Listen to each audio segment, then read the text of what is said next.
Avant de commencer l'histoire, dites-nous d'où vous regardez en laissant un commentaire ci-dessous. Si vous appréciez cette vidéo, n'oubliez pas de liker et de vous abonner. Passez une merveilleuse journée. Profitez de l'histoire, tout le monde. David avançait vers l'entrée du restaurant le plus chic de Boston. À ses côtés se trouvait Liam, son fils de 9 ans aux cheveux bruns en désordre, portant un gros casque audio et faisant tourner un Rubik's Cube entre ses doigts sans s'arrêter. Liam ne parlait pas beaucoup aux étrangers. En fait, il parlait à peine. Mais quand il le faisait, c'était direct, précis et presque toujours surprenant. David soupira. « Tu te souviens du plan, fiston? Tu dois juste rester là.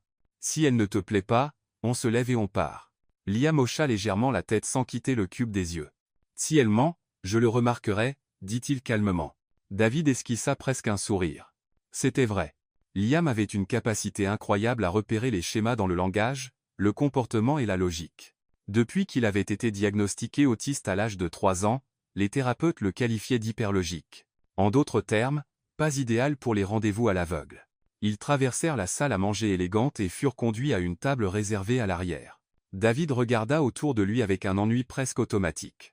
Il avait eu 7 rendez-vous au cours des 2 derniers mois, tous arrangés par sa sœur, inquiète de sa vie solitaire. Aucune des femmes n'avait tenu 5 minutes avec Liam sans échanger des regards de pitié ou de panique. Certaines ne cherchaient même pas à le cacher. 8 minutes, murmura Liam, faisant tourner le cube. Quoi? David haussa un sourcil. C'est la durée moyenne avant qu'elle ne mente, fasse semblant ou veuille partir. David laissa échapper un petit rire par le nez.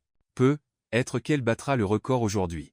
Mais avant qu'il ne puisse finir sa phrase, la porte du restaurant s'ouvrit brusquement. Emma apparut au milieu de ce cadre raffiné comme une tornade dans un jardin de porcelaine. Elle portait un sac trop grand pour l'occasion, une chemise à manches courtes jaune ornée d'imprimés d'ananas, clairement décontractée, et ses cheveux étaient attachés en un chignon désordonné retenu par un crayon. « Oups, désolé », dit-elle en trébuchant sur son lacet et faisant tomber le menu de la table d'à côté. Le serveur tenta de l'aider, mais elle sourit, ramassa les papiers et lança bruyamment « Détends-toi, champion.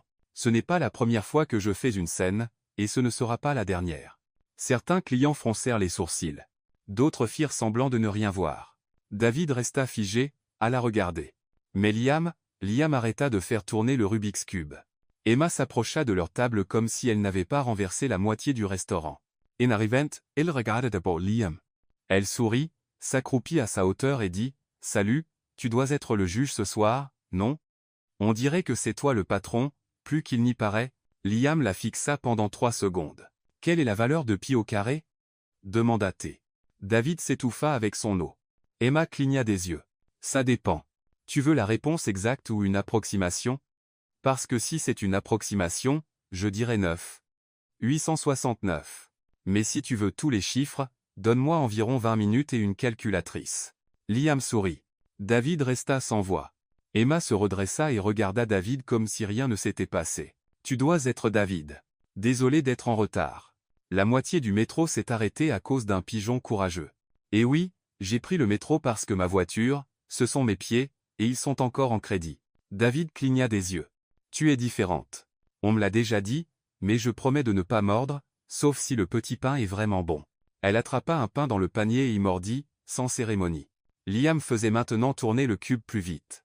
Ses yeux, autrefois derrière un mur invisible, étaient fixés sur elle. « Tu es honnête, » dit-il simplement. « Je le suis, mais si tu me dis un secret, je promets de le garder et de faire comme si je ne l'avais jamais entendu. » Liam se pencha et murmura quelque chose à son oreille.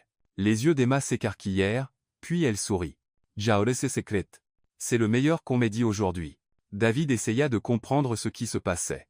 Il était habitué à tout contrôler, des transactions boursières aux fusions d'entreprises, mais il se sentait maintenant déséquilibré, comme s'il était dans l'un de ces films romantiques que sa sœur insistait pour regarder le vendredi soir.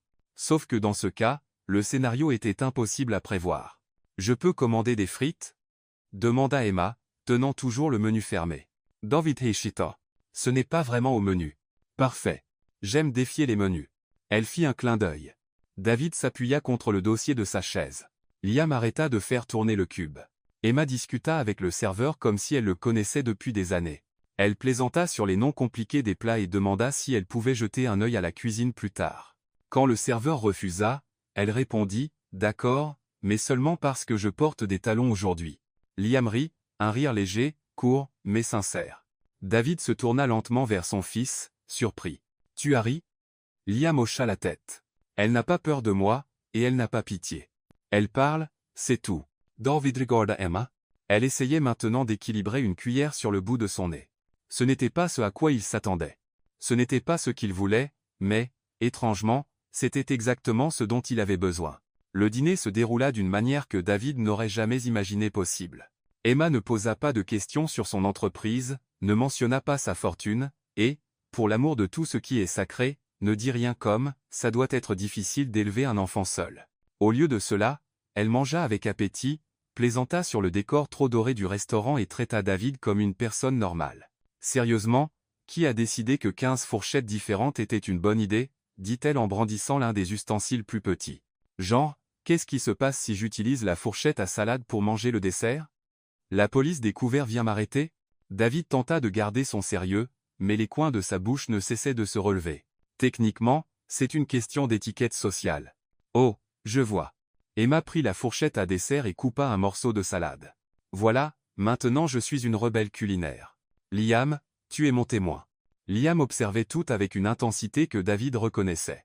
C'était le même regard que le garçon avait lorsqu'il résolvait un Rubik's Cube particulièrement difficile, concentré, analytique, mais intéressé. « Emma », dit soudain Liam, l'arrêtant dans son jeu avec les fourchettes. « Pourquoi l'électricité fait-elle du bruit quand elle passe dans les fils ?» David faillit s'étouffer. Liam ne posait jamais de questions désinvoltes aux étrangers. En fait, Liam ne posait presque jamais de questions à qui que ce soit, sauf à lui. Emma ne montra aucune surprise ni ce sourire forcé que la plupart des adultes affichent quand un enfant pose une question mignonne. Au lieu de cela, elle posa son menton sur sa main et réfléchit sérieusement à la question. « Eh bien, techniquement, l'électricité elle-même ne fait pas de bruit. Ce que tu entends, c'est l'air autour des fils qui chauffe et se dilate rapidement. C'est comme quand tu fais du pop-corn au micro-ondes. La chaleur fait sauter les grains et produit du bruit. » Liam inclina la tête. « Mais qu'en est-il du bourdonnement des fils? » « Oh, celui-là est différent. » Emma s'enthousiasma, agitant la fourchette à dessert. « Ça arrive parce que le courant alternatif fait vibrer les fils 50 ou 60 fois par seconde. C'est comme une guitare électrique vraiment ennuyeuse. » David la fixa, fasciné, non seulement parce que la réponse était correcte, il le savait, mais par la manière dont elle l'avait expliqué, sans condescendance, sans simplifier à outrance, mais sans jargon que Liam ne comprendrait pas. « As-tu étudié l'ingénierie ?» demanda David. Emma haussa les épaules comme si ce n'était pas grand-chose. « J'ai étudié un peu de tout. Je suis le genre de personne qui lit les manuels de micro-ondes pour s'amuser. » Elle se tourna à nouveau vers Liam. « Tu veux entendre quelque chose de cool? Si tu places un Rubik's Cube près d'un haut-parleur qui joue de la musique, les vibrations sonores peuvent légèrement affecter le mouvement des pièces, comme un Rubik's Cube qui danse. » Les yeux de Liam s'illuminèrent. « Vraiment? Totalement. Bien sûr, il faut avoir des oreilles très fines pour remarquer la différence, mais ça arrive. » Liam sortit immédiatement le cube de sa poche et commença à le faire tourner près de son oreille, prêtant une attention particulière au son presque imperceptible des pièces en mouvement. David observa la scène avec une sorte d'émerveillement. Son ex-femme, Laura, avait été merveilleuse avec Liam, mais même elle avait eu besoin de temps pour s'habituer aux particularités du garçon.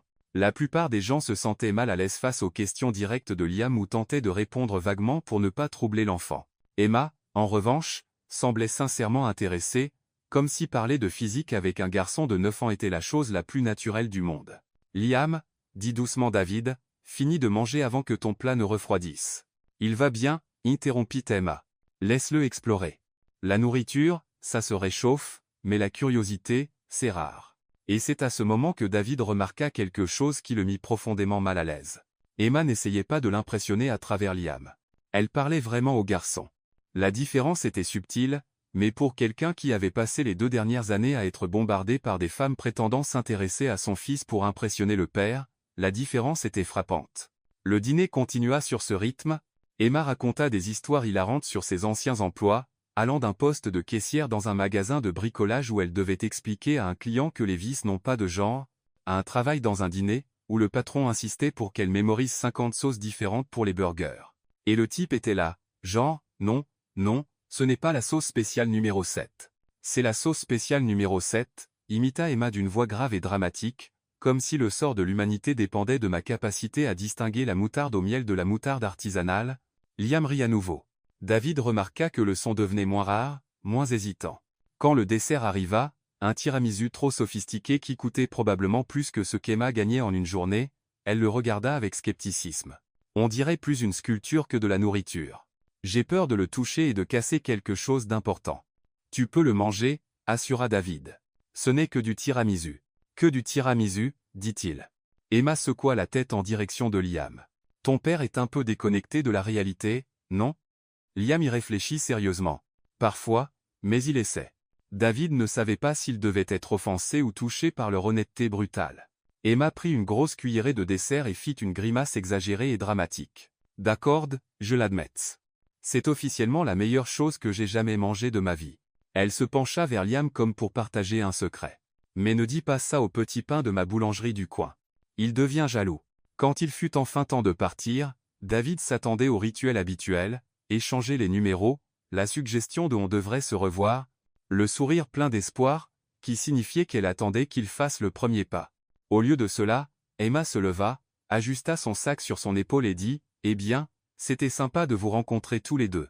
Liam, continue d'être curieux. » David, elle hésita un instant comme si elle allait dire quelque chose d'important, puis sourit « Merci pour le dîner. C'était bien mieux que ce à quoi je m'attendais, vu que je n'attendais pas grand-chose. » Et elle partit. David resta immobile, la regardant marcher vers la porte avec la même énergie désordonnée qu'à son arrivée. Elle s'arrêta pour remercier le serveur, plaisanta avec le portier et disparut dans la rue animée de Boston. Quelque chose d'étrange se passa dans la poitrine de David, un sentiment qu'il n'avait pas ressenti depuis si longtemps qu'il avait presque oublié comment le reconnaître, une curiosité authentique, pas le genre de curiosité qu'il ressentait pour les rapports financiers ou les stratégies de marché. C'était quelque chose de plus humain. « Liam » dit David, toujours en faisant tourner le Rubik's Cube. « Oui ?» Elle n'a pas essayé de t'impressionner. David se tourna pour regarder son fils. « Qu'est-ce que tu veux dire ?» Liam le regarda avec ses yeux qui voyaient des schémas là où les autres ne voyaient que du chaos. Toutes les autres faisaient toujours des choses pour te faire croire qu'elles étaient importantes.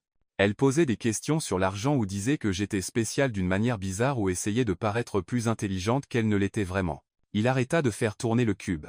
Elle a juste écouté et parlé comme si on était normaux. Sur le chemin du retour, dans le calme de la voiture de luxe qui les séparait du monde extérieur, David ne pouvait pas chasser Emma de son esprit. Il y avait quelque chose chez elle qui défiait toutes ses attentes. Elle ne rentrait dans aucune catégorie qu'il connaissait, pas aussi sophistiquée que les femmes de son cercle social, mais aussi pas aussi facilement impressionnée qu'il l'avait imaginé. Elle était intelligente sans être prétentieuse, drôle sans trop en faire, honnête sans être dure. Et pour la première fois depuis longtemps, David, un homme qui contrôlait des empires commerciaux et déplaçait des millions d'un appel téléphonique, se retrouva complètement hors de contrôle. Cette nuit-là, allongé dans le lit king size de son appartement donnant sur le port de Boston, David resta éveillé, pas à cause du stress du travail ou des soucis d'argent, mais à cause d'une femme qui utilisait la mauvaise fourchette et faisait rire son fils, et cela le troublait de la meilleure manière possible. David n'était pas le genre d'homme à se rendre dans des cafés, le samedi matin. En fait, David ne savait même pas où se trouvaient les cafés. Sa routine matinale consistait en un café préparé par la gouvernante, le Wall Street Journal parfaitement plié, et un agenda organisé par sa secrétaire avec une précision militaire, mais il était là, devant Beans & Dream, un petit café chaleureux dans le North End de Boston, les mains dans les poches, avec une expression oscillant entre détermination et panique totale. Liam était avec tante Rachel pour une session spéciale de Rubik's Cube avec d'autres enfants autistes, quelque chose que David supervisait généralement en personne. Mais ce matin-là, il avait menti, disant qu'il avait une réunion urgente, et avait laissé son fils aux soins de sa sœur. La vérité ? Il avait passé 3 jours à penser à Emma, et c'était inacceptable. David ouvrit la porte du café, faisant tinter une cloche à l'ancienne. L'endroit était tout le contraire des lieux qu'il fréquentait habituellement, des murs en briques apparentes, un mélange de chaises dépareillées, des peintures d'artistes locaux accrochées sans ordre particulier, et une odeur de café qui semblait avoir sa propre personnalité. Et elle était là. Emma portait un tablier vert sur un t-shirt qui disait « Caféine, parce que dormir est pour les faibles », et ses cheveux étaient attachés en une queue de cheval qui défiait toute logique structurelle. Elle était derrière le comptoir, expliquant patiemment à une dame âgée la différence entre un cappuccino et un macchiato avec des gestes qui ressemblaient plus à une danse endiablée. Et un macchiato, c'est comme un cappuccino qui est allé à la gym et qui est devenu plus fort, dit-elle, fléchissant ses bras de manière ludique. La dame rit et choisit le cappuccino. C'est alors qu'Emma regarda vers la porte et vit David. Pendant une fraction de seconde, ses yeux s'écarquillèrent de surprise sincère. Puis, comme si l'on pouvait voir les engrenages tourner dans son esprit, son expression passa à un mélange d'amusement et de taquinerie. Elle finit d'aider la dame, lui tendit le café avec un sourire chaleureux, puis se tourna vers David avec un air complètement neutre. « Puis-je vous aider » demanda-t-elle, comme si elle ne l'avait jamais vu auparavant. David cligna des yeux. « Emma, c'est moi, David, du dîner de jeudi. » Fit-elle semblant de réfléchir, tapotant ses doigts sur le comptoir. « David. Je ne me souviens pas. Êtes-vous un client régulier ? Parce que je jurais que je me souviendrais de quelqu'un qui a l'air de sortir tout droit d'un magazine d'affaires. » Il resta là, incertain si elle était sérieuse ou non. Emma garda un visage impassible pendant exactement 5 secondes avant d'éclater de rire. « Détends-toi, monsieur sérieux. Je plaisante. » Elle s'appuya sur le comptoir avec un sourire malicieux. « Mais, en parlant de ça, qu'est-ce que tu fais ici ? Tu veux du café ? Ou tu es juste là pour gâcher mon service ?» David ressentit quelque chose qu'il vivait rarement, on le taquinait. Et, étrangement, il aimait ça. « Je voulais du café », mentit-il éhontément. « Menteur, » dit Emma sans hésiter. « On dirait le genre de type qui boit du café qui coûte plus cher que mon salaire hebdomadaire et qui vient dans des tasses nécessitant un manuel d'instruction. » Elle désigna le menu écrit à la main sur le tableau derrière elle. « Ici, on a du café fort, du café plus fort, et du café qui te fera voir l'avenir. Lequel veux-tu » David regarda le menu et réalisa qu'il n'avait vraiment aucune idée de comment commander un café dans un endroit normal. « Que recommandes-tu » ? « Ça dépend. Sais-tu commander à manger tout seul, ou dois-tu appeler ta secrétaire » La taquinerie toucha juste. David sentit ses joues chauffer légèrement. « Je peux commander à manger tout seul, merci. »« Prouve-le. » Emma croisa les bras, clairement amusée. « Commande quelque chose du menu sans utiliser des mots comme « je voudrais », serait-il possible ou si ce n'est pas trop de peine ?» David la regarda. Cela faisait des années que personne ne l'avait défié comme ça, des années que personne ne traitait David comme n'importe qui, quelqu'un qu'on pouvait taquiner, tester, avec qui jouer. « Café fort, » dit-il, essayant de paraître désinvolte, « et ce truc-là. » Il désigna un muffin aux myrtilles dans la vitrine. « Ce truc ?» Emma feignit d'être choquée. « Monsieur, c'est un muffin artisanal aux myrtilles avec un nappage de sucre cristallisé et une essence de vanille. Il a un prénom et un nom de famille. » D'accord. David rit sans le vouloir. Le muffin artisanal aux myrtilles avec un nappage de sucre cristallisé et une essence de vanille, mieux. Emma se tourna pour préparer le café. Au moins, maintenant, tu as traité le muffin avec le respect qu'il mérite. Pendant qu'elle travaillait, David observa ses mouvements. Il y avait quelque chose d'hypnotique dans la manière dont Emma se déplaçait dans le petit espace derrière le comptoir, efficace mais détendue. Elle saluait chaque client par son prénom, connaissait leurs préférences et faisait des blagues qui suscitaient des sourires sincères. « Ça fait longtemps que tu travailles ici » demanda David, prenant la tasse fumante. « Les week-ends, depuis environ 2 ans. » Emma s'appuya à nouveau sur le comptoir. « En semaine, je travaille dans un cabinet comptable. Rien de glamour, mais ça paie les factures. Et ici, » elle désigna le café autour d'elle, « c'est un peu ma thérapie. J'aime les gens. La plupart, du moins. » David goûta le café et dut admettre qu'il était délicieux, fort, corsé, avec une saveur qui avait vraiment du caractère. « C'est bon, » dit-il, sincèrement surpris. « Bien sûr que c'est bon. C'est moi qui l'ai fait. » Emma fit un clin d'œil. « Tu as l'air choqué. À quoi t'attendais-tu ? À de l'eau sale ? Non, c'est juste. » David s'arrêta, réalisant que tout ce qu'il dirait semblerait condescendant. « Oh, je vois, » dit Emma, secouant la tête avec un sourire ironique. Tu es surpris qu'une personne ordinaire comme moi sache vraiment faire du vrai café, pas juste une gentille serveuse servant de mauvais café avec un faux sourire. Ce n'est pas ce que je voulais dire. C'est J.S.Cha. Mais Emma ne semblait pas offensée, juste amusée. Détends-toi, David. Je ne suis pas fragile, et tu n'es pas le premier riche à venir ici en pensant avoir découvert une perle rare parmi les gens ordinaires. David eut l'impression d'avoir reçu une gifle nécessaire. Tu as raison, admits-tu. C'est exactement ce que j'ai pensé, et c'était idiot de ma part.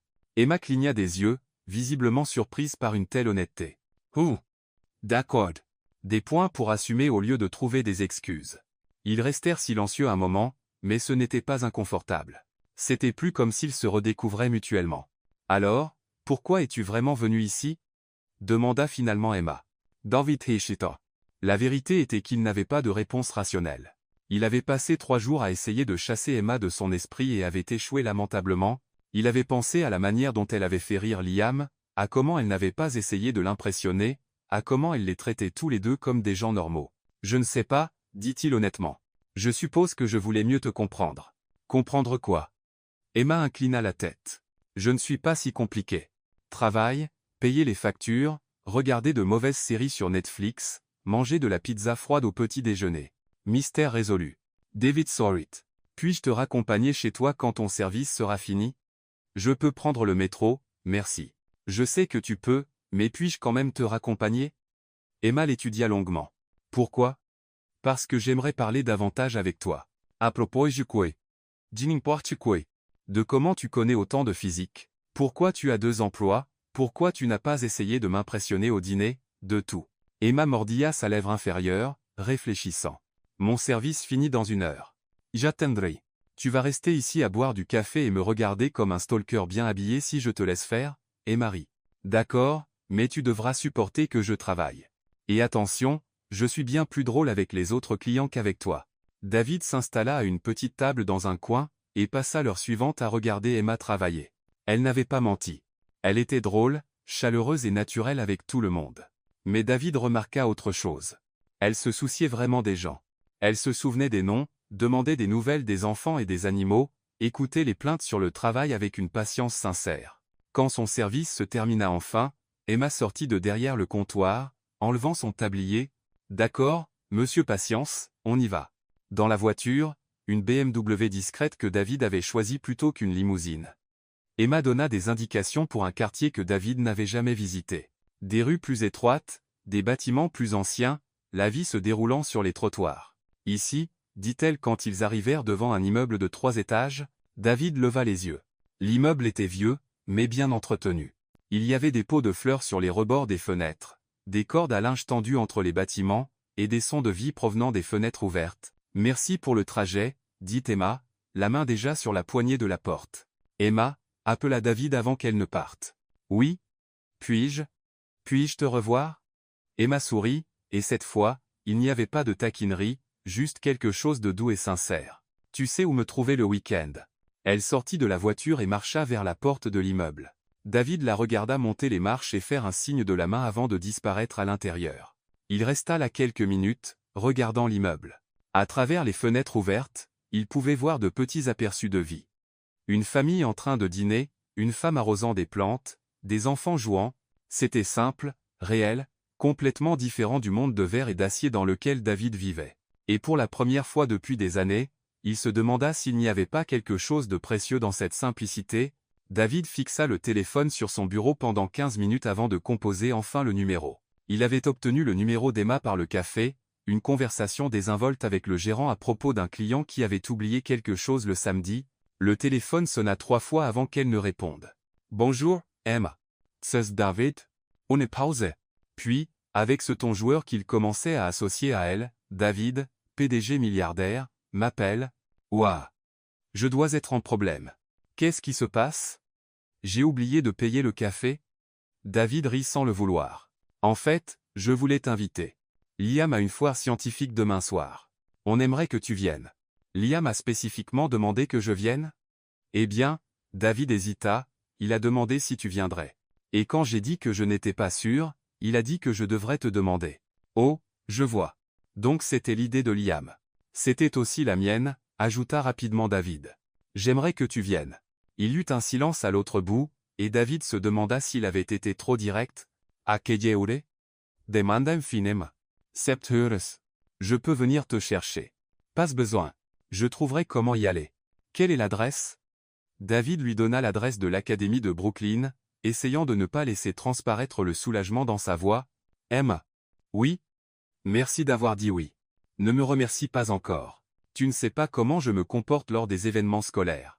Je pourrais être un désastre total. Le lendemain soir, le gymnase de l'académie de Brooklyn avait été transformé en foire scientifique. Des projets colorés remplissaient des tables alignées en rangées soignées, chacun accompagné d'un enfant fier et nerveux, prêt à expliquer des mois de travail acharné. David arriva tôt avec Liam, qui portait soigneusement une boîte contenant son projet, un système complexe de Rubik's Cube modifié qu'il avait développé pour créer des schémas logiques. Est-ce qu'elle vient vraiment? Demanda Liam pour la 3e fois alors qu'ils installaient leur stand. Elle a dit oui, répondit David, vérifiant sa montre. Bien. Je veux qu'elle voie ce que j'ai fait. David observa son fils disposer chaque partie du projet méticuleusement. Liam montrait rarement de l'anxiété à l'idée d'impressionner quelqu'un. Mais aujourd'hui était différent.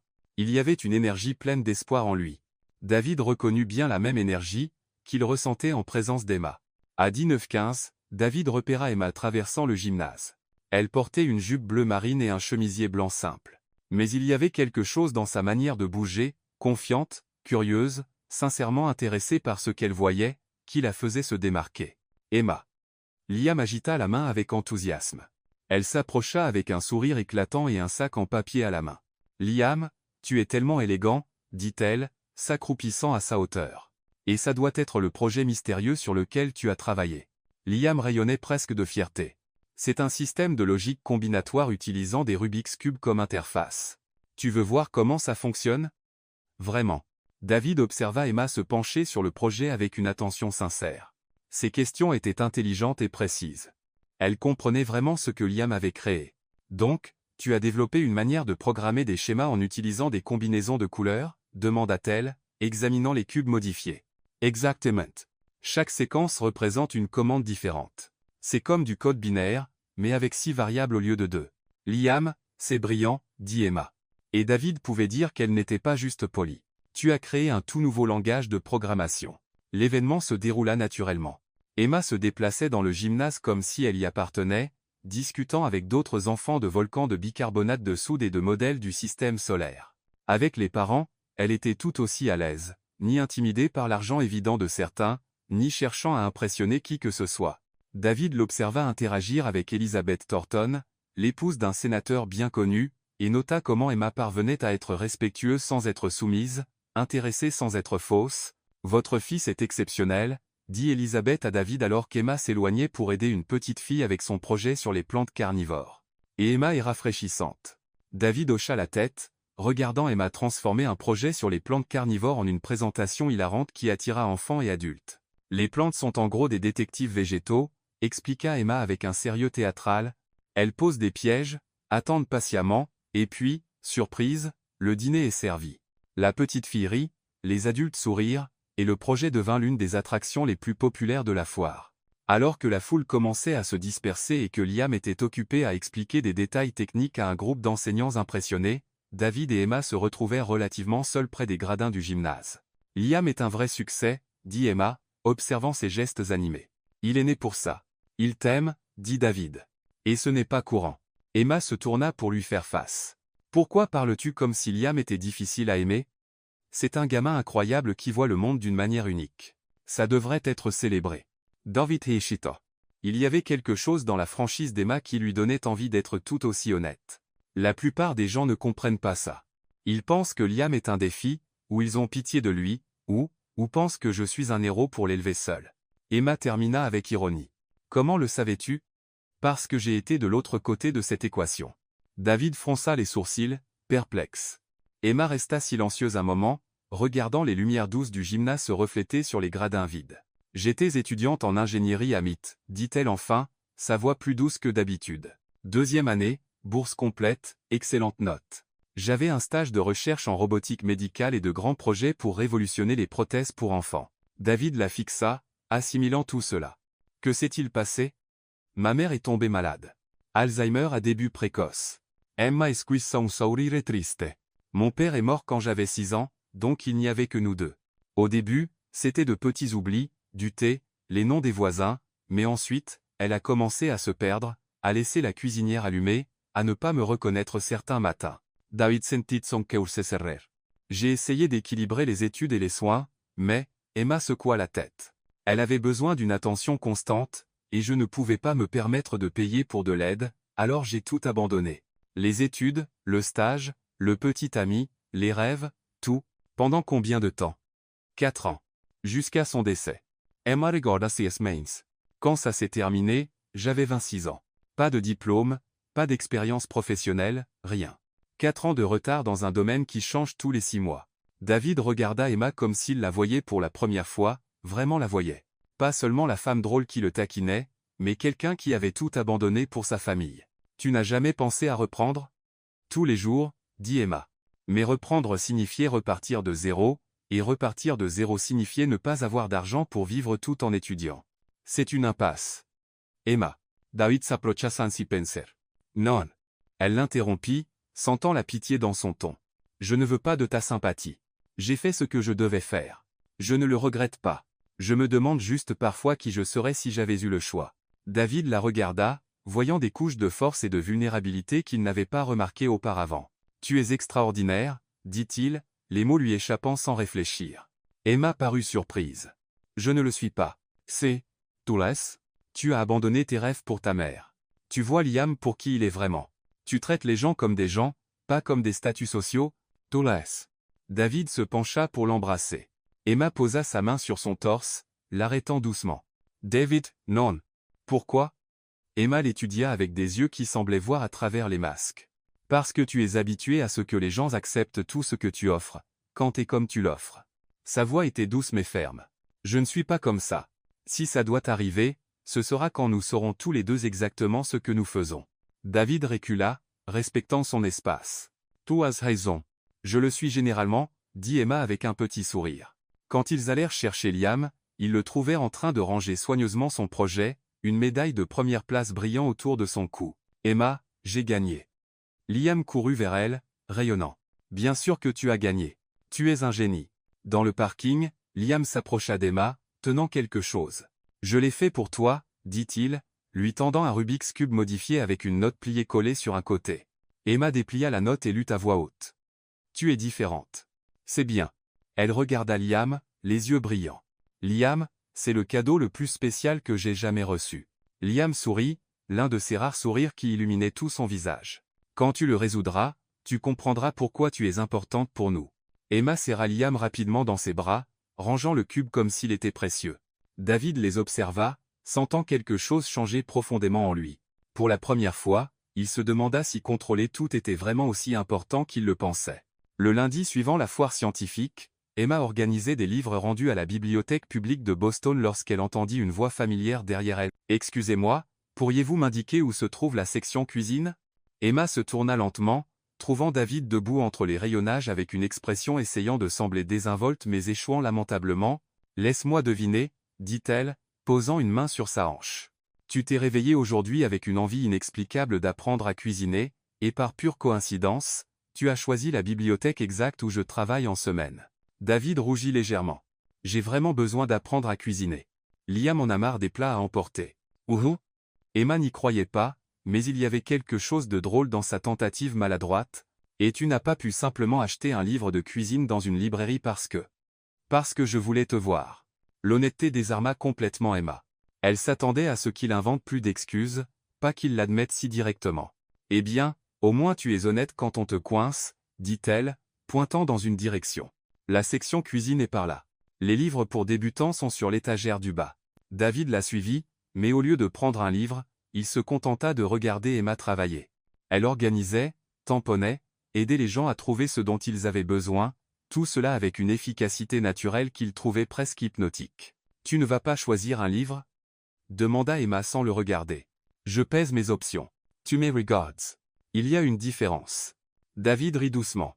Il y avait quelque chose de libérateur à être interpellé si franchement par quelqu'un qui n'avait pas peur de lui. Le mercredi, David se présenta au café pendant le service d'Emma, utilisant une excuse quelconque à propos d'une réunion dans le quartier. « Quelle réunion ?» demanda Emma, préparant son café avant même qu'il ne commande. « Une réunion importante. » « Avec qui ?»« Avec des gens importants. » Emma arrêta de remuer le café et le regarda. « David, tu es un piètre menteur. »« Je sais, » admit-il, acceptant la défaite. « Je voulais juste te voir à nouveau. Tu aurais pu simplement le dire au lieu d'inventer de fausses réunions. »« Je le dirai la prochaine fois. »« Il y aura une prochaine fois ?»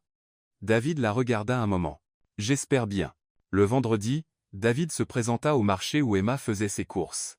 Cette fois, il n'essaya même pas d'inventer une excuse. « Salut !»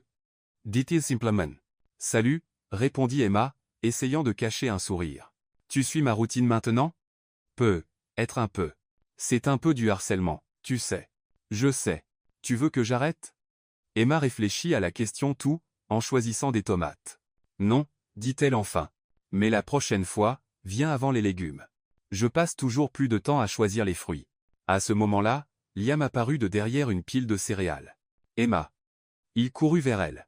Papa a dit que tu étais là. Emma regarda David, haussant un sourcil. Tu as amené des renforts. En fait, dit Liam, ignorant la taquinerie, je voulais t'inviter. Ma classe organise une retraite scolaire ce week-end. C'est au lac Walden, et les parents peuvent venir aussi. Voudrais-tu venir avec nous?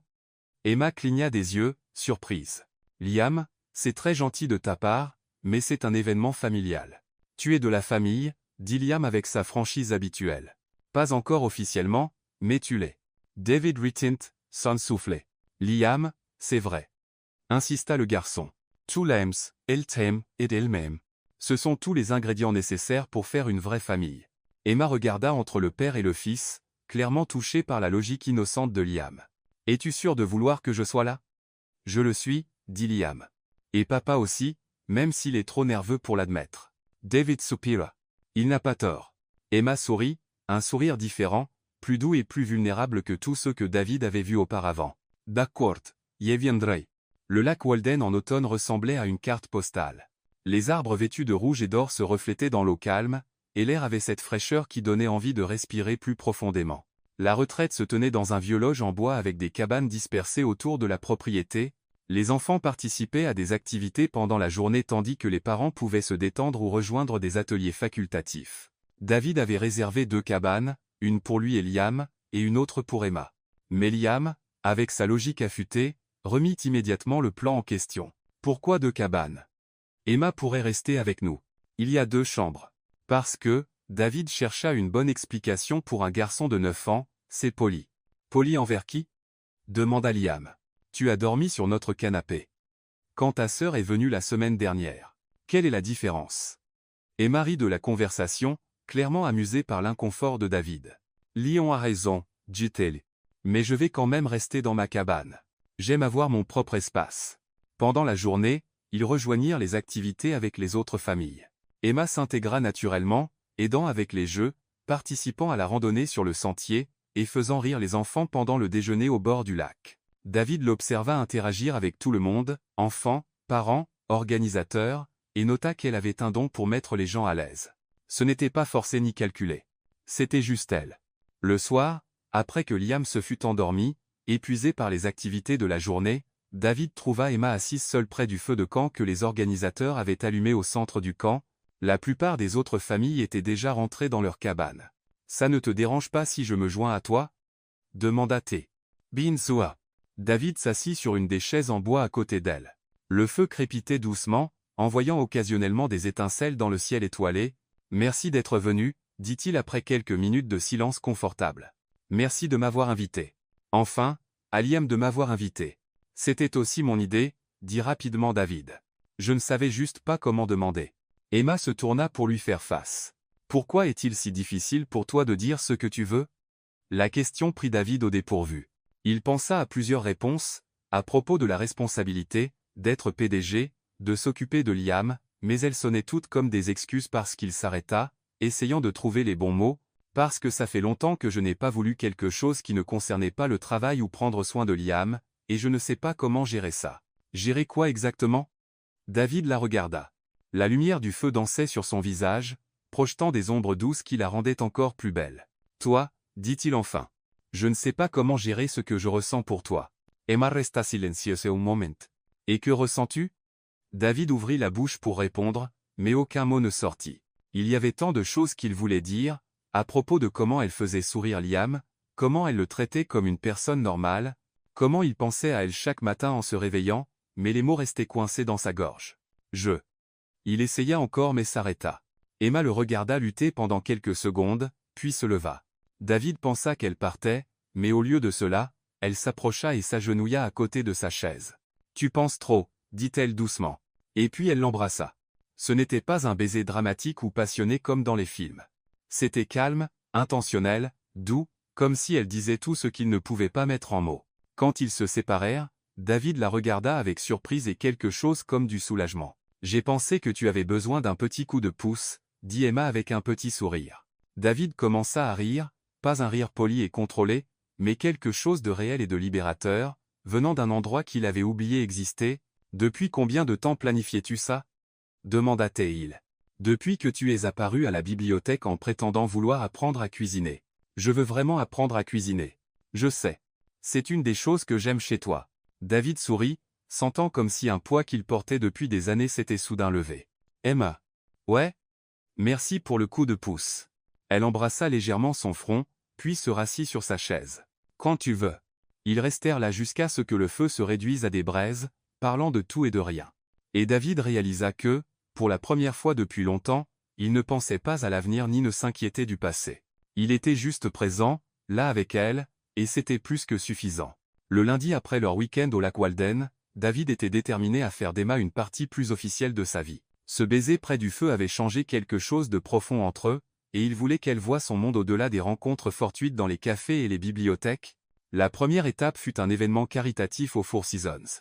David avait acheté une table pour 10 et invita Emma à se joindre à lui. C'est un dîner pour collecter des fonds pour l'éducation spéciale, expliqua-t-il au téléphone. J'ai pensé que la cause te plairait. David, ce genre d'événement, ce n'est vraiment pas mon truc.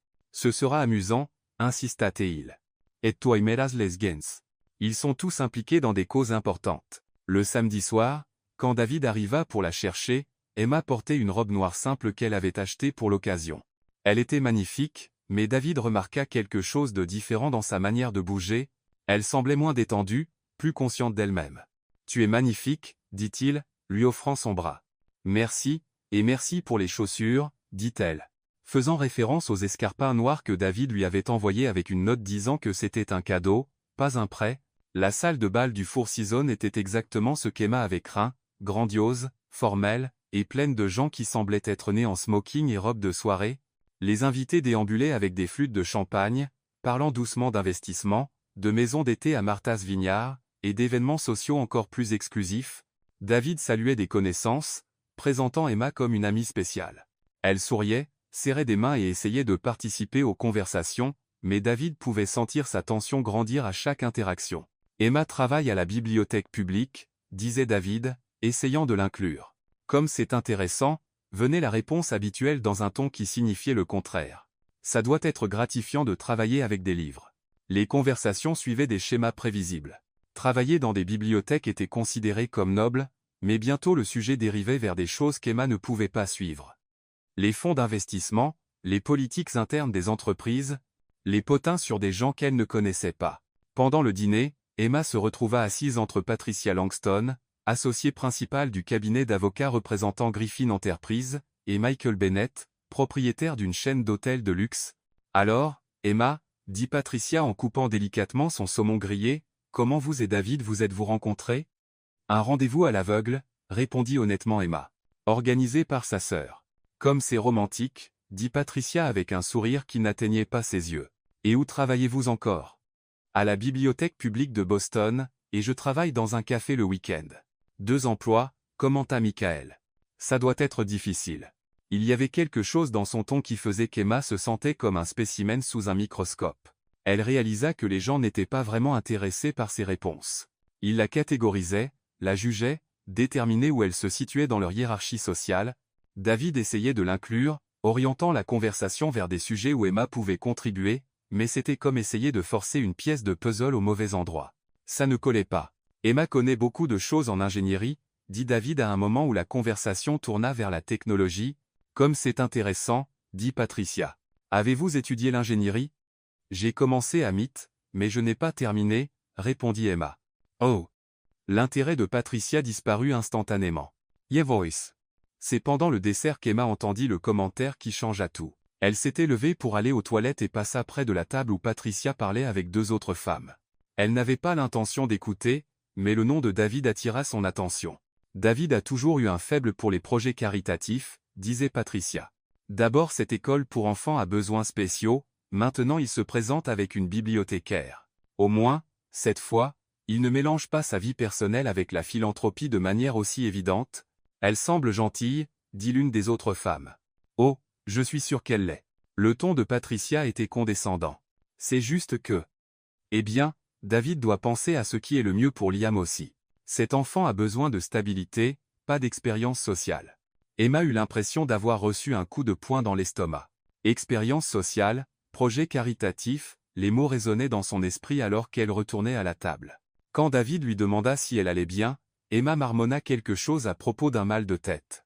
Quand il proposa de partir plus tôt, elle secoua la tête et dit qu'il devait rester. Après tout, c'était important pour lui d'être là. Mais quand le dessert fut servi, Emma se leva. « Je dois partir », dit-elle doucement à David maintenant. « Mais nous n'avons même pas. »« Je dois partir », dit-elle, prenant son sac. « Reste. C'est important pour toi. » David se leva, confus. « Emma, que s'est-il passé ? » « Rien. J'ai juste besoin de rentrer chez moi. » Et elle sortit, laissant David debout au milieu de la salle de bal, ne comprenant pas ce qui venait de se passer. Dans les jours qui suivirent, Emma ne répondit pas aux appels de David. Quand il passa au café le samedi, le gérant lui dit qu'elle avait changé ses horaires. À la bibliothèque, la réceptionniste dit qu'Emma était occupée par un projet spécial et ne pouvait pas recevoir de visiteurs. David se sentit perdu. La retraite au lac avait été parfaite, naturelle, spontanée, réelle. Mais dès qu'il avait essayé d'inclure Emma dans son monde officiel, tout s'était effondré. Liam remarqua tout de suite que l'humeur de son père avait changé. « Où est Emma » demanda Théi mercredi pendant le dîner. « Elle est occupée » dit David, remuant distraitement sa nourriture. « Vous vous êtes disputés » ? « Pas exactement. » Liam lui lança ce regard perçant et observateur. « As-tu fait quelque chose de stupide ?»« Peut être, » admit David. « Je ne sais pas ce que j'ai fait, mais apparemment j'ai fait quelque chose. Lui as-tu demandé ? » Elle ne veut pas me parler. Liam réfléchit un moment. Alors peut être que tu dois essayer plus fort. Le jeudi soir, David était dans la cuisine, regardant un menu de livraison, quand il eut une soudaine réalisation. Au lieu de commander des sushis coûteux, il sortit, acheta une pizza ordinaire dans un endroit local et conduisit jusqu'à l'appartement d'Emma. Il monta les 3 étages avec la boîte de pizza à la main, se sentant plus nerveux qu'il ne l'avait jamais été avant une réunion d'affaires. Il frappa à la porte. Des pas de l'autre côté, une pause, puis la voix d'Emma. « Qui est-ce » ? « C'est moi, David. » Silence. Puis le bruit de la serrure qui tourne. Emma ouvrit la porte, portant un vieux sweatshirt et un pantalon de pyjama. Ses cheveux étaient relevés en un chignon désordonné. Elle était pieds nus et semblait avoir pleuré, bien que David n'en soit pas sûr. « Salut, dit-il. »« Salut. » Ils se regardèrent un moment. « As-tu apporté de la pizza ou juste toi-même » demanda enfin Emma. « Les deux, » répondit David, « mais un seul en vaut la peine. » Malgré tout, Emma esquissa presque un sourire. « C'est au pepperoni » avec une croûte farcie. Emma soupira et ouvrit la porte plus grand. « Entre, mais seulement parce que j'ai faim et qu'il n'y a rien à manger à la maison. » David entra dans le petit appartement d'Emma pour la première fois. C'était exactement comme il l'avait imaginé. Petit mais chaleureux, rempli de livres, de plantes et d'objets qui avaient clairement des histoires et du sens derrière eux. « Emma, » dit-il, posant la pizza sur la table basse. « Qu'ai-je fait au dîner ? Je veux dire, qu'ai-je fait de mal ?» Emma s'assit sur le canapé, serrant ses jambes contre elle. « Tu n'as rien fait de mal, » dit-elle, mais sa voix semblait fatiguée. « C'est ça, le problème. » David s'assit à l'autre bout du canapé, gardant une certaine distance. « Je ne comprends pas, Emma. » Emma le regarda droit dans les yeux. « J'ai entendu Patricia Langston qualifier notre relation de projet caritatif. Elle a dit que tu avais l'habitude des... Comment a-t-elle dit ? Des expériences sociales. » David sentit la colère monter dans sa poitrine. « Elle a dit ça ? Elle l'a fait. Et tu sais ce qui est pire ? » Emma laissa échapper un rire sans humour. Pendant une seconde, je me suis demandé si elle avait raison. Si j'étais juste un autre de tes cas de charité. « Emma, tu sais que ce n'est pas vrai. »« Vraiment ? » demanda TL, le fixant. « Parce que de mon point de vue, on dirait que tu essaies de me faire entrer dans un monde auquel je n'appartiens pas. Et tout le monde dans ce monde a clairement fait comprendre qu'ils étaient d'accord avec moi. » David se rapprocha un peu sur le canapé. « Je me fiche de ce qu'ils pensent. »« Mais tu devrais, » dit doucement Emma. « Parce que c'est ton monde, David. C'est là que tu vis, où tu travailles, où tu élèves Liam. Et si je ne m'y intègre pas ?» Elle ne termina pas sa phrase, mais elle n'avait pas à le faire. David comprit exactement ce qu'elle disait, et pour la première fois, il se demanda s'il n'y avait pas quelque chose de profondément erroné dans un monde où quelqu'un comme Emma n'était pas le bienvenu. David et Emma restèrent assis en silence sur son canapé pendant plusieurs minutes, la pizza refroidissant sur la table entre eux. Le petit appartement semblait encore plus petit sous le poids de la conversation qui flottait dans l'air. « Emma » dit finalement David, sa voix plus basse que d'habitude. puis-je te dire quelque chose? Quelque chose que je n'ai jamais dit à personne. Emma l'observa attentivement, remarquant le changement dans son ton. Il y avait une vulnérabilité qu'elle n'avait jamais vue auparavant. Pinzua. David se pencha en avant, posant ses coudes sur ses genoux et regardant ses mains. Quand Liam avait 4 ans, Laura, ma femme, a eu un accident de voiture. Il s'arrêta, comme s'il avait besoin de rassembler ses forces pour continuer. Elle revenait du cabinet du neurologue où elle emmenait Liam pour ses séances de thérapie. Emma ne dit rien. Elle attendit simplement. C'était un mardi de mars. J'étais en réunion, une grosse fusion sur laquelle je travaillais depuis des mois. David secoua la tête. Laura m'a appelé ce matin-là et m'a dit que Liam avait eu une crise de panique à l'école, et qu'elle devait aller le chercher. Elle voulait que je vienne avec elle chez le médecin. David s'arrêta à nouveau, et Emma pouvait voir ses mains trembler légèrement. Je lui ai dit que je ne pouvais pas, que la réunion était trop importante, qu'il y avait trop d'argent en jeu. Je lui ai dit qu'elle pouvait gérer seule, comme elle le faisait toujours. Sa voix devint plus rauque. Laura a dit que Liam me réclamait, qu'il avait besoin de moi là-bas. Et moi, je lui ai dit que Liam irait bien, qu'il ne remarquerait même pas que je n'étais pas là. Emma sentit son cœur se serrer mais resta silencieuse. Laura raccroché. On ne s'est pas disputé. Elle a juste raccroché. David leva les yeux vers Emma. 3 heures plus tard, j'ai reçu un appel de l'hôpital. Sa voiture avait dérapé sur une courbe mouillée. L'impact a été instantané. David?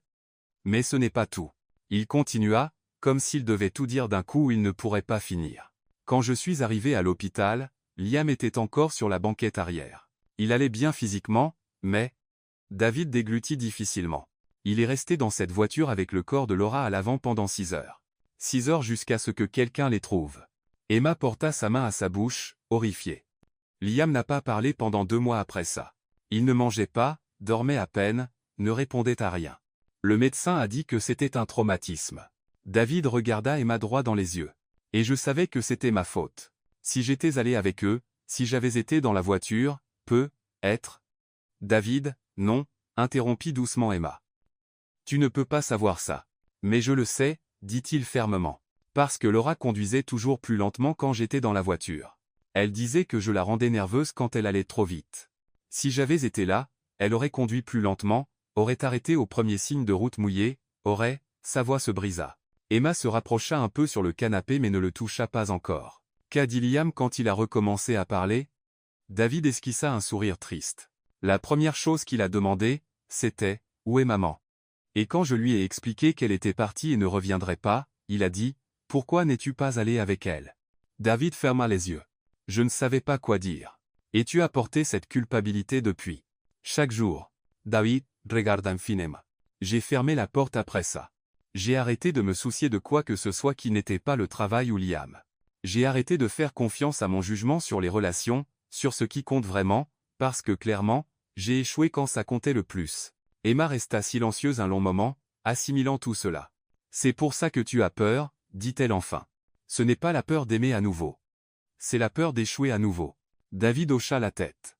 Et quand je t'ai rencontré, hésita-t-il, pour la première fois en 5 ans, j'ai voulu quelque chose de plus que le travail et la responsabilité.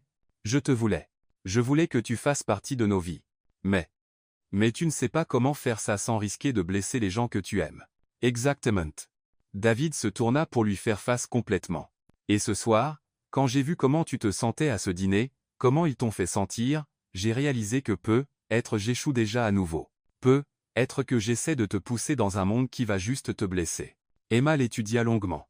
Quand elle parla enfin, sa voix était douce mais ferme. David, écoute-moi. Tu n'as pas besoin de quelqu'un pour réparer ça. Elle fit un geste vague, faisant référence au fardeau qu'il portait. Tu n'as pas besoin de quelqu'un pour te faire oublier Laura, ou effacer ta culpabilité. David fronça les sourcils, perplexe. Et de quoi ai-je besoin? Tu as besoin de quelqu'un qui est prêt à rester pendant que tu apprends à vivre avec. Emma se rapprocha et toucha enfin sa main. Tu as besoin de quelqu'un qui comprend que tu vas avoir des mauvais jours, mais que parfois tu feras des choix par peur plutôt que par raison. Quelqu'un qui sait que tu n'es pas parfait mais qui voit que tu essaies. David la regarda comme s'il voyait quelque chose d'impossible. Et toi? Tu serais cette personne? Emma sourit, et pour la première fois depuis ce dîner désastreux, c'était un vrai sourire. David, j'ai abandonné une carrière à Amity pour m'occuper de ma mère pendant 4 ans. Je sais ce que c'est de porter un poids. Je sais ce que c'est de faire des sacrifices que les autres ne comprennent pas. Elle serra sa main. Je ne suis pas là pour te réparer. Je suis là parce que, même avec tout ton bagage, même avec toutes tes peurs, tu me donnes envie d'essayer. David sentit quelque chose se relâcher dans sa poitrine, une tension qu'il portait depuis si longtemps qu'il avait oublié ce que c'était de respirer sans elle. Emma, à propos de ce monde plein de Patricia Langston. Emma haussa les épaules, ils peuvent penser ce qu'ils veulent. Je n'ai pas besoin de leur approbation pour savoir ce que je ressens pour toi et Liam. David la serra dans ses bras, enfouissant son visage dans ses cheveux. Je ne sais pas comment faire ça correctement, murmura-t-il. Personne ne sait, répondit Emma, le serrant en retour. On le découvre au fur et à mesure. Ils restèrent ainsi pendant plusieurs minutes, s'accrochant l'un à l'autre. Et pour la première fois en 5 ans, David s'autorisa à croire que il était possible d'aimer à nouveau sans tout perdre. Ce qu'il ne savait pas, c'est que Liam était rentré 10 minutes plus tôt et se tenait à la porte de l'appartement, écoutant à travers le bois fin. Il n'avait pas l'intention d'écouter, mais il était monté en voyant la voiture de son père garée devant l'immeuble d'Emma. Liam redescendit les marches en silence et s'assit sur le perron, essayant de traiter ce qu'il venait d'entendre. Pour la première fois, il comprit pourquoi son père semblait toujours porter quelque chose de lourd, pourquoi David le regardait parfois avec cette expression triste qu'il prétendait ne pas remarquer, mais Liam avait aussi entendu autre chose. Emma disant qu'elle resterait, Emma disant qu'elle n'avait besoin de l'approbation de personne pour se soucier d'eux. Le lendemain matin, David trouva Liam dans la cuisine, travaillant dur sur quelque chose à l'îlot. « Bonjour, champion. Sur quoi travailles-tu » Liam leva les yeux, et David remarqua une lueur de détermination dans son regard, quelque chose de rare, même pour Liam. « Je fais quelque chose pour toi. » David s'approcha et vit que Liam modifiait un Rubik's Cube, ajoutant de minuscules points de peinture phosphorescente sur les faces internes. « C'est spécial, » expliqua Liam, continuant son travail minutieux. « Quand tu le résous et l'ouvres, il brillera dans le noir, et il y a quelque chose d'écrit à l'intérieur. Qu'est-ce que ça dit » Liam termina d'appliquer la peinture et referma doucement le cube. « Tu dois le résoudre pour le découvrir. » David prit le cube, remarquant tout de suite que Liam avait ajusté la résistance des pièces, il tournait plus facilement, plus doucement. Il lui fallut 15 minutes pour le résoudre. Et quand le dernier côté s'enclencha, le cube s'ouvrit comme une petite boîte. À l'intérieur, écrit en petites lettres soignées qui scintillaient doucement dans la lumière du matin, il y avait Emma. David regarda Liam, qui l'observait attentivement. « Liam, je vous ai entendu parler hier, » dit simplement Liam. « Je ne voulais pas, mais je l'ai fait. » David sentit son estomac se nouer. « Fiston, à propos de ce que tu as entendu.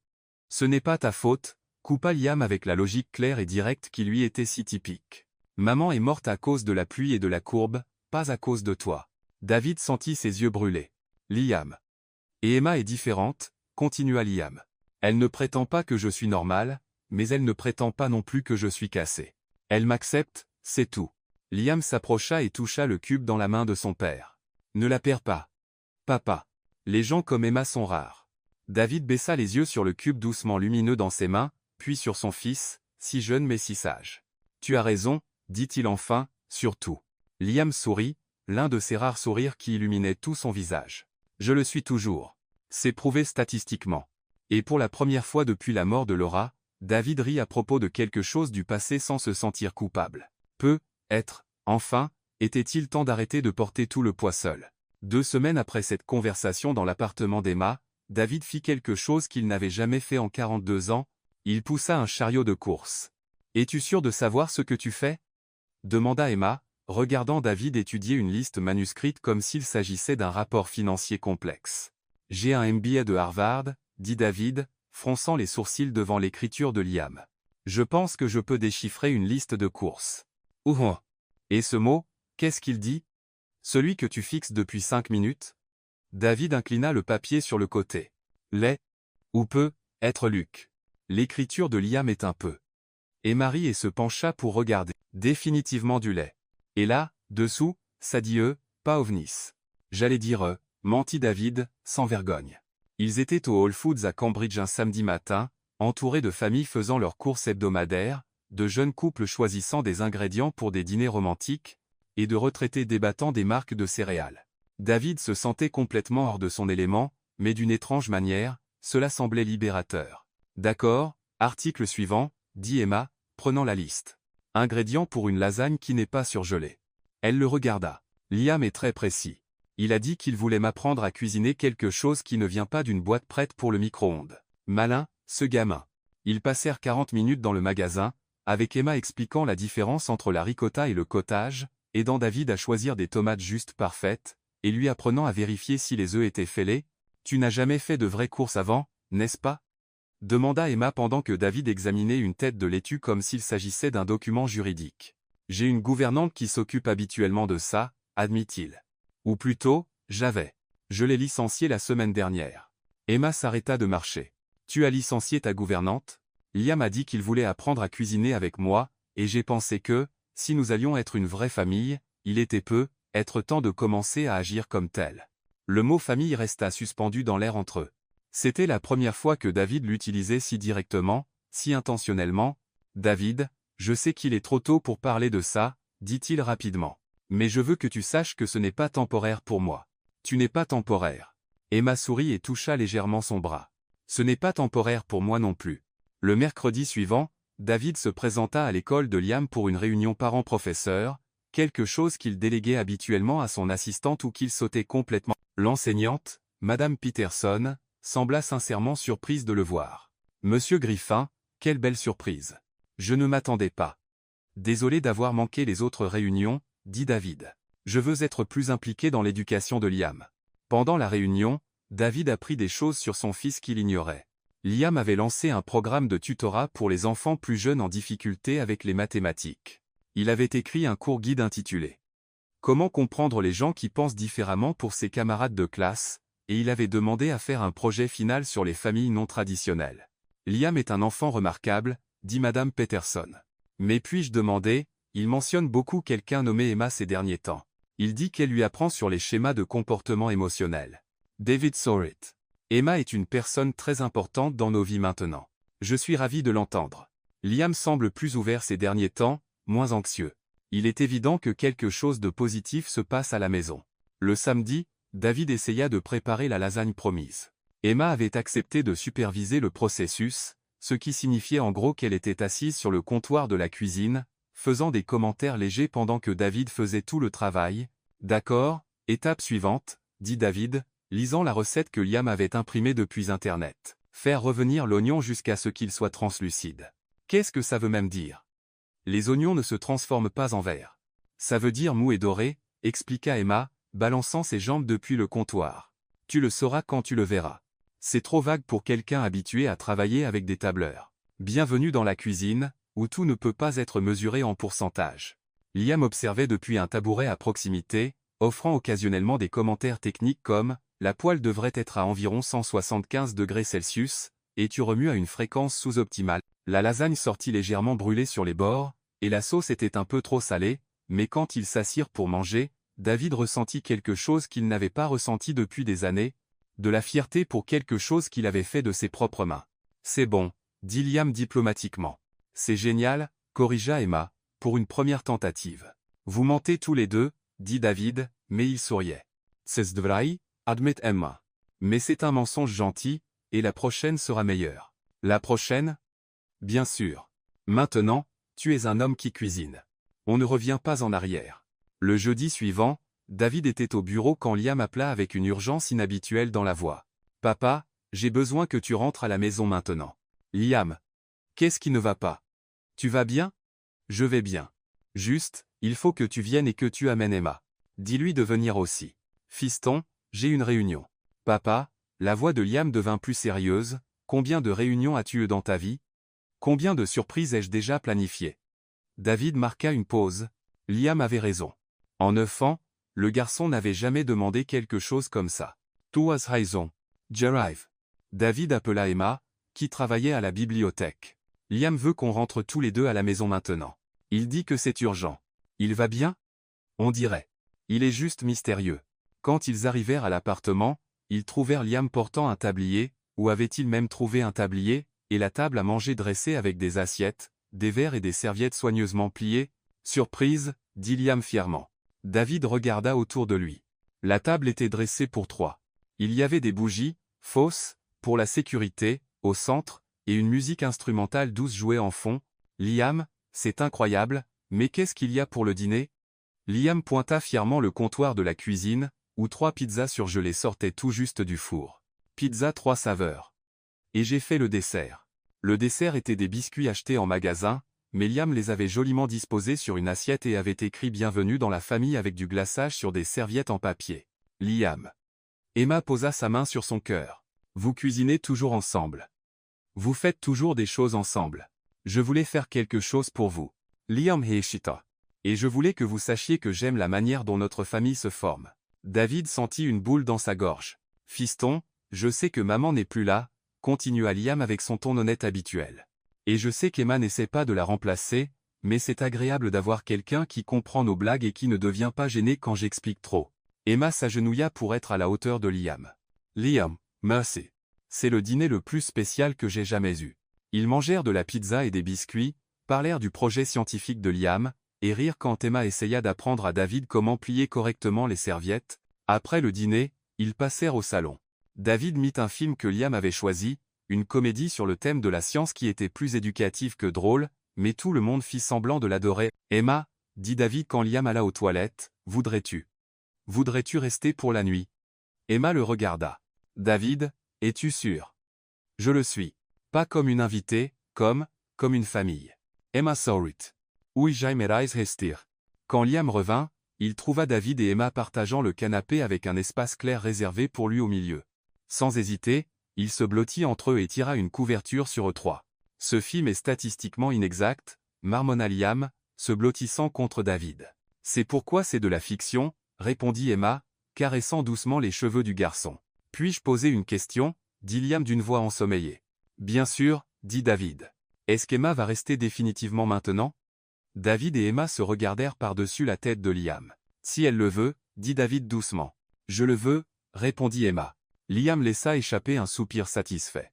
Eh bien, j'ai déjà calculé où nous mettrons ses affaires dans les placards, et ce serait un gâchis de planification logistique si elle partait maintenant. David et Emma rirent doucement, et lentement, tous les trois s'endormirent sur le canapé sous la couverture, avec le film qui continuait à jouer à la télévision. Pour la première fois en 5 ans, David s'endormit sans vérifier ses emails ou penser au travail du lendemain. Pour la première fois de sa vie adulte, Emma s'endormit en se sentant complètement chez elle. Et Liam s'endormit en sachant que sa famille était enfin complète d'une manière qui avait du sens pour lui. Ce n'était pas la famille dans laquelle il était né, mais c'était la famille qu'ils avaient choisi de construire ensemble. Et ça, pensa Liam, juste avant de s'endormir complètement, était statistiquement bien meilleur. La lettre arriva un mardi matin, 3 semaines après le dîner surprise de Liam. Emma prenait un café dans la cuisine de l'appartement de David, une routine qui était devenue habituelle, quand elle vit son nom sur l'enveloppe épaisse que le portier avait laissée sur la table. Mythe, demanda David, remarquant l'entête en passant pour prendre sa mallette. Emma ouvrit l'enveloppe avec des doigts tremblants. Elle lut en silence, ses yeux parcourant les lignes avec une expression qui changeait à chaque paragraphe. Qu'est-ce que c'est? Demanda Liam, finissant ses céréales tout en révisant un projet de mathématiques. Emma plia la lettre lentement. C'est une offre d'emploi. David arrêta de chercher ses clés de voiture. Quel genre d'offre? Biotech Solutions, une entreprise de robotique médicale à San Francisco, propose un programme de réintégration pour les ingénieurs qui ont quitté le domaine. Emma regarda à nouveau la lettre, comme si elle ne pouvait pas croire ce qu'elle lisait.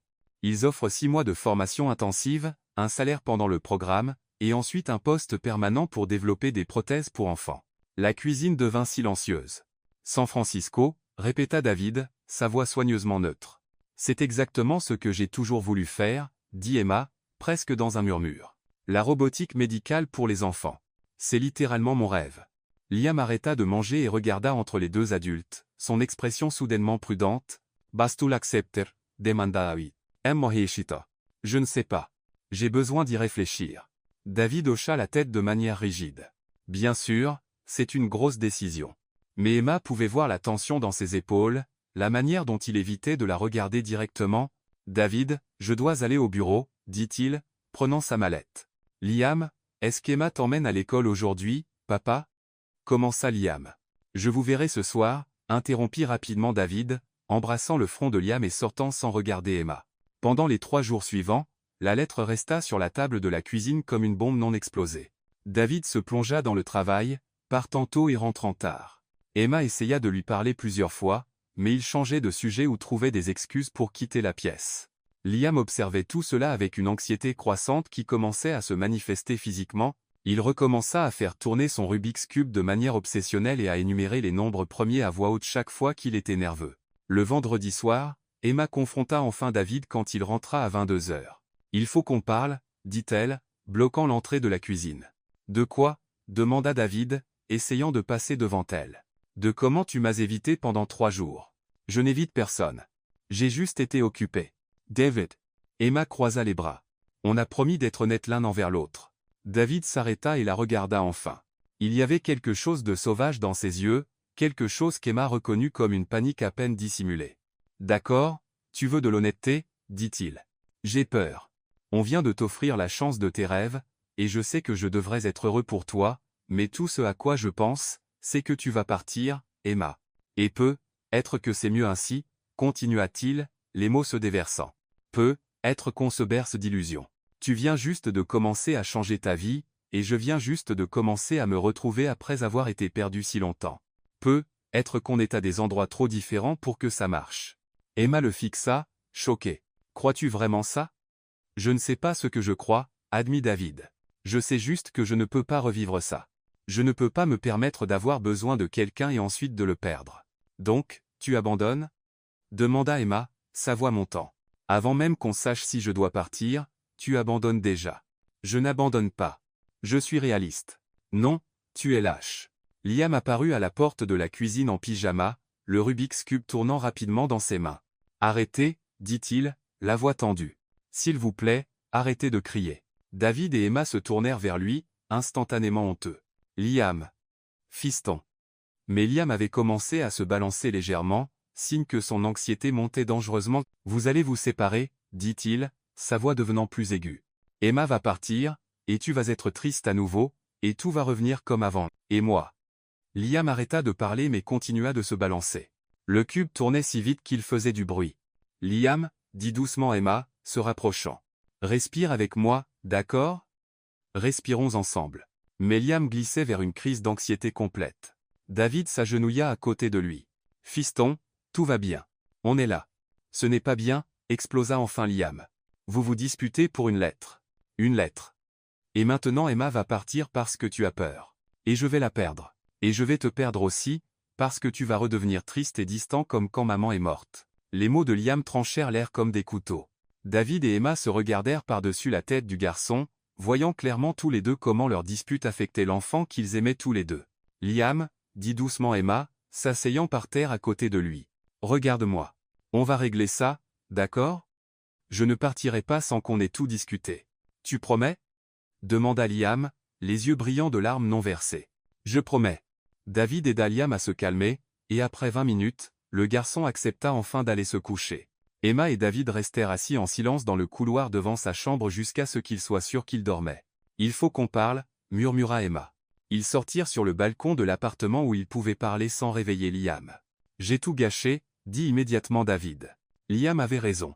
J'ai laissé la peur prendre toutes les décisions. Emma s'appuya sur la balustrade, regardant les lumières de la ville. David, puis-je te demander quelque chose? Bien sûr. Si je te demande de rester, si je dis que je ne vais pas accepter l'offre, est-ce que je t'empêche de t'envoler? Emma se tourna pour lui faire face.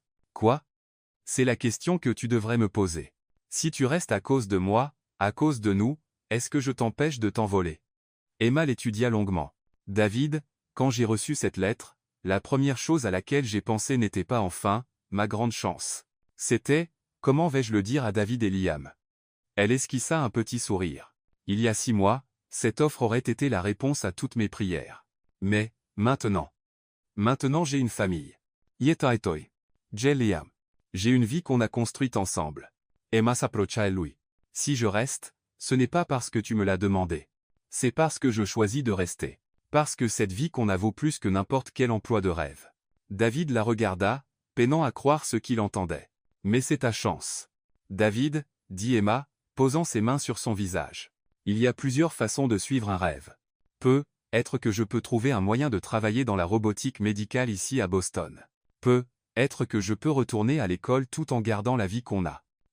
Être que mon rêve a grandi pour inclure plus qu'une simple carrière. Emma, tu m'as donné quelque chose que je n'avais jamais eu, une famille qui me choisit tous les jours.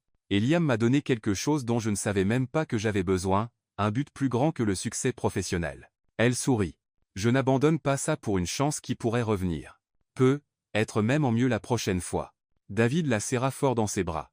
Je suis tellement désolé d'avoir douté de nous, d'avoir laissé la peur. Chut, interrompit Emma. On n'a pas besoin d'être parfait. On doit juste continuer à se choisir l'un l'autre. Ils s'embrassèrent là sur le balcon, avec les lumières de Boston s'étendant sous eux et les sons lointains de la nuit urbaine autour d'eux. Quand ils se séparèrent, David sourit. Alors, on appelle les San Francisco de Maine? Allons-y, dit Emma. Et ensuite, cherchons ensemble des programmes de robotique médicale à Boston. Ensemble, répéta David. Et pour la première fois depuis des jours, ils sentirent tous les deux qu'ils étaient exactement là où ils devaient être. 3 mois après la crise de l'offre de San Francisco, la vie avait trouvé un nouveau rythme. Emma s'était inscrite à un programme de maîtrise en ingénierie biomédicale à l'université Northeastern et avait obtenu un emploi à temps partiel dans un laboratoire de recherche axé sur les prothèses pédiatriques. David avait appris à cuisiner au moins 5 plats qui ne sortaient pas d'une boîte, et Liam avait créé un nouveau système d'organisation de cuisine basé sur une efficacité culinaire optimisée. C'était un samedi matin quand Liam entra dans la pièce où David lisait des rapports et Emma étudiait à un bureau de fortune fait de livres empilés. « Papa » dit Liam, portant quelque chose soigneusement dans ses mains. « Déjà fini. » David leva les yeux de ses papiers. « Fini quoi, mon grand ?» Liam s'approcha, tenant ce qui ressemblait à un Rubik's Cube, mais différent de tout ce que David avait vu. Au lieu des couleurs habituelles, chaque face avait de petites illustrations dessinées à la main, des étoiles, des cœurs, des engrenages, des livres, et de petits portraits qui semblaient représenter eux trois en tant que famille. « C'est un cube spécial », expliqua Liam, le tendant à David. « Il n'y a pas de solution traditionnelle, mais c'est le plus beau que j'ai jamais fait. » David tourna le cube dans ses mains, admirant les détails soignés. Chaque dessin avait été réalisé avec des stylos à pointe fine, chaque partie soigneusement planifiée. « Liam, c'est incroyable, mais comment ça fonctionne s'il n'y a pas de vraie solution ?» Liam sourit, l'un de ces sourires complices qui signifiait qu'il comprenait quelque chose que les adultes ne comprenaient pas. « Il y a une solution. Ce n'est juste pas celle à laquelle tu t'attends. » Il pointa une petite flèche presque invisible sur l'une des faces. « Suis les dessins dans l'ordre. Quand tu arriveras à la fin, tu verras. » Emma s'approcha, tout aussi curieuse. « Puis-je le voir ?» David lui montra le cube, et ensemble ils commencèrent à suivre la séquence que Liam avait créée. Chaque tour révélait une autre partie d'une histoire que Liam avait racontée à travers les dessins. David seul avec Liam, puis Emma entrant dans leur vie, et ensuite eux trois ensemble, faisant les courses. Cuisinant. Ryant. Liam, c'est comme un livre d'images, dit Emma, touchée. Tu as dessiné notre histoire. Elle n'est pas encore finie, dit Liam, observant attentivement tandis que David et Emma continuaient. Quand ils atteignirent la dernière étape de la séquence, quelque chose cliqua. Le cube s'ouvrit comme une petite boîte, révélant un compartiment doublé de velours à l'intérieur, et là, David s'arrêta de respirer. Il y avait une bague, simple, élégante, avec un petit diamant parfait, et en dessous, une note pliée. Liam, commença David, sa voix s'étranglant. Lis la note, dit Liam, presque sautillant d'excitation. David déplia le papier avec des mains tremblantes. L'écriture soignée de Liam disait « Quand tu seras prêt à poser la bonne question à la bonne personne avec amour, Liam. » Pied. S. J'ai déjà vérifié. Elle va dire oui. Emma couvrit sa bouche, ses yeux se remplissant de larmes. Liam, tu. Papa parle de mariage depuis des semaines, dit Liam de manière factuelle. Il commençait toujours la phrase et s'arrêtait. J'ai pensé qu'il avait besoin d'aide avec la logistique. Il se tourna vers David. Et je voulais que tu saches que j'approuve officiellement. David regarda entre la bague et son fils, sentant que son cœur pourrait éclater de fierté et d'amour. Fiston, c'est, comment as-tu même? J'ai demandé de l'aide à tante Rachel, dit Liam. Elle m'a emmené dans un magasin, et j'ai dit au gars exactement ce dont j'avais besoin. Il a dit que c'était pour une occasion très spéciale, et je lui ai dit que c'était pour rendre ma famille officiellement complète. David serra Liam fort dans ses bras. Tu es incroyable. Tu le sais? Statistiquement, oui, dit Liam avec un sourire. Alors, vas-tu faire ta demande, ou dois-je te faire un calendrier? Et Marie a traversé ses larmes. Je pense que ton père a besoin d'une minute pour digérer. En fait, dit David, regardant la bague, puis Emma, je pense que j'ai déjà digéré. Il se tourna vers Liam. Fiston, peux-tu m'aider avec quelque chose? Bien sûr. J'ai besoin de planifier quelque chose de spécial. Porterais-tu le costume qu'on t'a acheté pour le mariage de cousin Michael? Liam fronça les sourcils. Pourquoi? On va quelque part de chic? Quelque chose comme ça, dit David, faisant un clin d'œil à Emma. C'est une surprise. Le dimanche suivant, Emma reçut une invitation manuscrite de l'écriture de Liam pour un pique-nique spécial dans la cour arrière. Bandeau requis pour préserver la surprise. Quand elle arriva à l'appartement de David, Liam l'accueillit à la porte, portant un costume bleu marine parfaitement ajusté et une cravate qu'il avait choisie lui-même, grise avec de petits Rubik's Cubes imprimés dessus. « Tu es très élégant, » dit Emma, ajustant sa cravate. « C'est une occasion spéciale. » dit Liam solennellement. « Maintenant, je dois te mettre le bandeau. » Liam, qu'est-ce que vous deux planifiez? C'est une surprise, mais je peux te donner un indice. Ce sera statistiquement le meilleur jour de notre vie de famille. Emma laissa Liam lui mettre un bandeau doux sur les yeux et la guider soigneusement jusqu'à l'ascenseur, puis à travers le hall, et enfin jusqu'à la petite cour arrière derrière l'immeuble, un endroit qu'elle ne savait même pas exister. « Puis-je l'enlever maintenant ?» demanda-t-elle. « Attends, dit Liam. Papa, es-tu prêt? » « Je suis prêt, » répondit la voix de David quelque part devant elle. « Maintenant, tu peux l'enlever. » Emma enleva le bandeau et cligna des yeux, laissant ses yeux s'adapter à la douce lumière du soir. La cour avait été transformée. Une couverture à carreaux était étendue sur l'herbe. Des paniers de pique-nique étaient disposés autour. De petites guirlandes lumineuses étaient suspendues aux arbres à proximité. Et David était à genoux au centre de tout cela, tenant la bague que Liam avait cachée dans le Rubik's Cube. « Emma, » dit David, sa voix claire mais pleine d'émotion, « j'ai passé toute ma vie à essayer de tout contrôler, à essayer de tout faire parfaitement.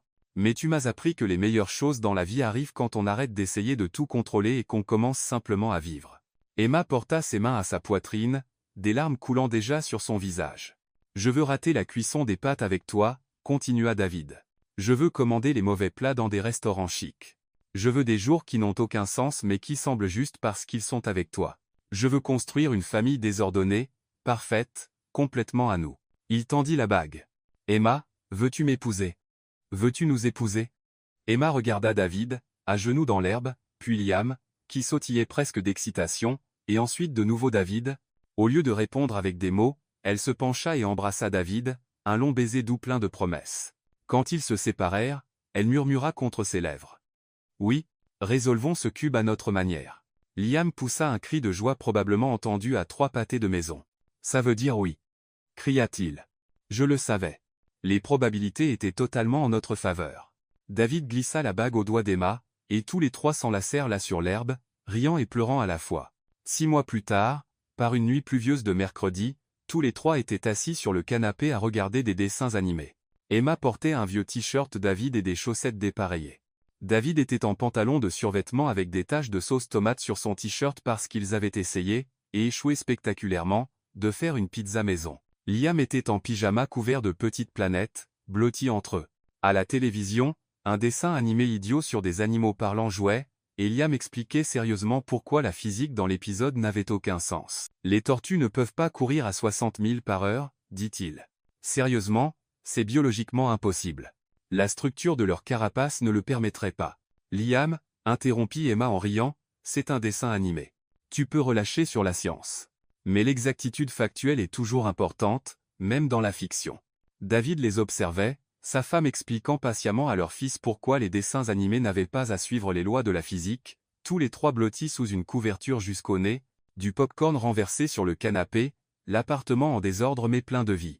Ce n'était pas la vie qu'il avait prévue. Ce n'était pas le rêve parfait d'une famille de films. C'était mieux. C'était réel. C'était à eux. C'était complet. Et quand Liam arrêta enfin d'analyser la biomécanique des tortues et se blottit entre eux avec un soupir satisfait, David pensa que être c'était la vraie définition du bonheur, pas des moments parfaits, mais des moments parfaitement imparfaits partagés avec les bonnes personnes. Emma tendit la main par-dessus la tête de Liam et serra doucement la main de David. 3 pressions, le code qu'ils avaient inventé pour « Je t'aime ». David serra retour. 3 pressions. Et Liam, sans ouvrir les yeux, murmura d'une voix ensommeillée. « Vous savez, je peux le sentir quand vous faites ça, n'est-ce pas? Statistiquement parlant, il est impossible de cacher des signes d'affection à quelqu'un qui est physiquement entre vous. » Ils rirent doucement, et dehors, la pluie continuait de tomber, rendant l'appartement encore plus chaleureux. Simple, réel, complet.